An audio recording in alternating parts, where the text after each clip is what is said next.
साहित्यिक संस्था साहित्यपीडिया की ओर से कवित्री डॉक्टर अर्चना गुप्ता की 2 काव्य कीर्तियों अक्कड़ बक्कड़ बाल कविता संग्रह व हुई है चांद से बातें हमारी गजल संग्रह का लोकार्पण MIT सभागार में हुआ। कार्यक्रम का आरंभ मयंक शर्मा द्वारा प्रस्तुत मां सरस्वती की वंदना से हुआ। कार्यक्रम की अध्यक्षता डॉक्टर मंसूर उस्मानी ने की। मुख्य अतिथि MLC गोपाल अंजान, विशिष्ट अतिथि के रूप में डॉक्टर काव्य सौरभ जैमिनी व अभिनीत मित्तल उपस्थित रहे। कार्यक्रम का संचालन डॉक्टर पंकज दर्पण अग्रवाल ने किया।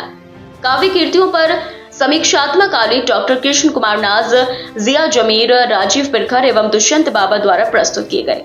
कवित्री मीनाक्षी ठाकुर और प्रोफेसर ममता सिंह द्वारा कवित्री डॉक्टर अर्चना गुप्ता के सम्मान में रचनाओं का सास्वर पाठ किया गया। डॉक्टर अर्चना गुप्ता के लोकार्पित बाल कविता संग्रह पर अपने विचार रखते हुए महानगर के रचनाकार राजीव पिरखर ने कहा, डॉक्टर अर्चना गुप्ता का बाल कविता संग्रह अक्कड़ बक्कड़ इस बात को स्पष्ट कर रहा है कि कवित्री ने एक अबोध परंतु जिज्ञासु बालक को स्वयं के भीतर जी कर देखा है, जो अपनी बात मुखर होकर समाज के सम्मुख रख सका है।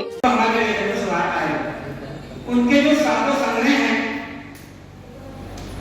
उनमें कुछ भी मुझे अवसर मिला रहने का, लेकिन मेरा ये कहना है कि अगर आपको अर्चना जी को जानना है, अगर कभी आप हिंदी साहित्य का इतिहास पढ़ें, महिला साहित्यकारों का इतिहास पढ़ें, तो आपको पता लगेगा कि सरोजिनी नायडू जी बहुत सर कोकिला को कहते हैं।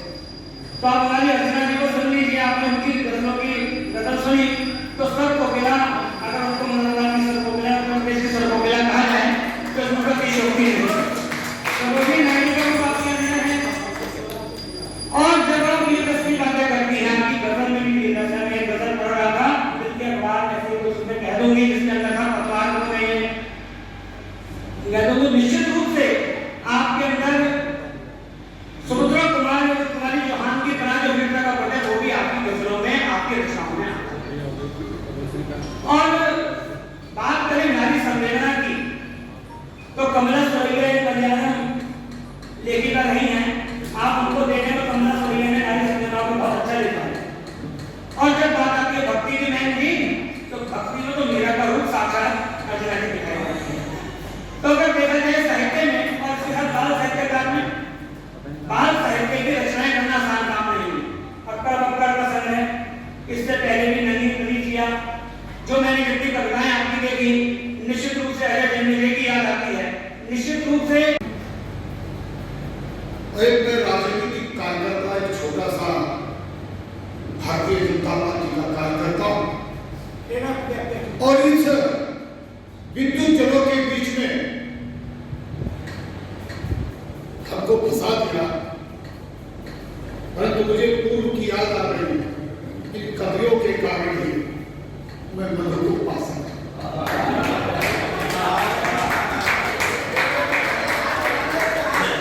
आप इस सभागार में बैठे तो कवियों का हम पे बहुत असर है। जहां पंडित दीनदयाल उपाध्याय के मानव एकात्म दर्शन के माध्यम से इस राष्ट्र के अंतिम व्यक्ति तक मानवता की पराकाष्ठा को करते हुए विकास कार्यों को पहुंचाने का काम कर रहे हैं। पूर्व की सरकारों ने, क्योंकि यहाँ पर बहुत से विद्वान बैठे हैं कि सरकारों की बात करेंगे, ये जो साहित्य है, मैं समझता हूं जहां तक मैं पढ़ पाया हूं,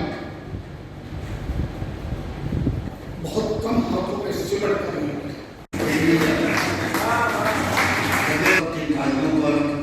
बहुत नाज है, उसमें एक नाम को भारत ये अर्चना जी की किताबों का सिलसिला, ये बहुत खूब सिलसिला है। इससे पहले भी मैं कई बार आपकी किताबों में विमोचन में आया।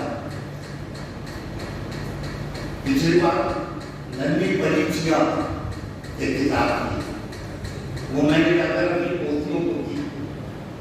उन्होंने बड़े मनोयोग से, बड़े शौक से उन्हें पढ़ा और बाद में कई बार बताने किए कि दादा उन आंटी की अपनी किताब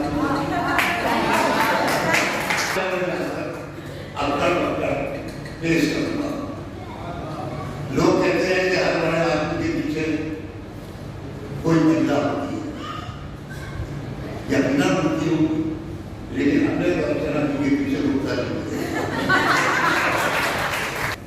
बेटे बहुत लायक इंजीनियर। जो मैं कमी महसूस करती थी तो मैं देखती थी मेरे साहित्य का भाई और बहन भी महसूस करते हैं और इसीलिए वो साहित्य पीढ़ियां बना। ऐसे ही जब मैंने गजल कहना शुरू किया सर तो मैंने देखा कि गजल समूह मेरे पास आते थे, मैं उनको पढ़ती थी तो बहुत सारी बातें मुझे समझ में नहीं आती, क्योंकि जब किताब लाते हैं वो वाकई में बुक तो होती है लेकिन उससे हमें नवाकों को भी कुछ ना कुछ उससे हासिल होना चाहिए। जो जानता है वो तो कर ही लेते हैं, वो समझ जाते हैं, पहले निकाल लेंगे, वो सब कुछ निकाल लेंगे। लेकिन जो आज का नया गजलकार है, जो हमारी आने वाली पीढ़ी है, वो चाहता है कि कुछ ऐसी किताब मिले जिससे वो कुछ गेन भी कर सके, कुछ समझ भी सके, उसकी वो बहन निकाल सके। जोश की बात हो रही थी, उनसे मेरी काफी डिस्कशन इस किताब के बारे में हुई, तो वो तो खैर बहुत अच्छे हैं और इतनी नॉलेज और इतने मतलब प्रोग्रेसिव ख्याल रखे हैं, वो खुद चाहते हैं कि कुछ नयापन होना चाहिए। जरूरी नहीं है कि जो होता आ रहा है वही हो। उन्होंने भी कहा कि नहीं अच्छा ये बहुत अच्छा रहेगा, जो हमारी आने वाली पीढ़ी है उसको इसमें बहुत सहयोग मिलेगा, उन्हें वो बहन निकालनी ही पड़ेगी। बहुत से बहनें ऐसे हैं जिसमें बहुत कम डिफरेंस है सर, बहुत ही मामूली सा डिफरेंस है जिसको वो नहीं समझ पाते। हालांकि मैं मानती हूँ सर ने बिल्कुल सही कहा कि बहन देने के बाद मेरी जिम्मेदारी बहुत बढ़ जाती है। इस अवसर पर डॉक्टर अर्चना गुप्ता ने अपनी कुछ चुनिंदा रचनाओं का पाठ भी किया। इस लोकार्पण के अवसर पर डॉक्टर पूनम बंसल, डॉक्टर संगीता महेश, बाबा संजीव आकांक्षी, जिया जमीर, राजीव पिरकर, डॉक्टर मनोज रस्तोगी, योगेंद्र वर्मा व्योम, दुष्यंत बाबा, हेमा तिवारी, डॉक्टर महेश दिवाकर, राशिद हुसैन, ओंकार सिंह ओंकार, मनोज मनु, विवेक निर्मल, श्री कृष्ण शुक्ल, अभिनव चौहान, मीनाक्षी ठाकुर, रघुराज सिंह निश्चल, पल्लवी शर्मा, रवि प्रकाश, डॉक्टर अतुल गुप्ता, अनुराग मेहता आदि साहित्य प्रेमी आदि उपस्थित रहे। डॉक्टर अर्चना गुप्ता द्वारा आभार अभिव्यक्ति के साथ कार्यक्रम समापन हुआ।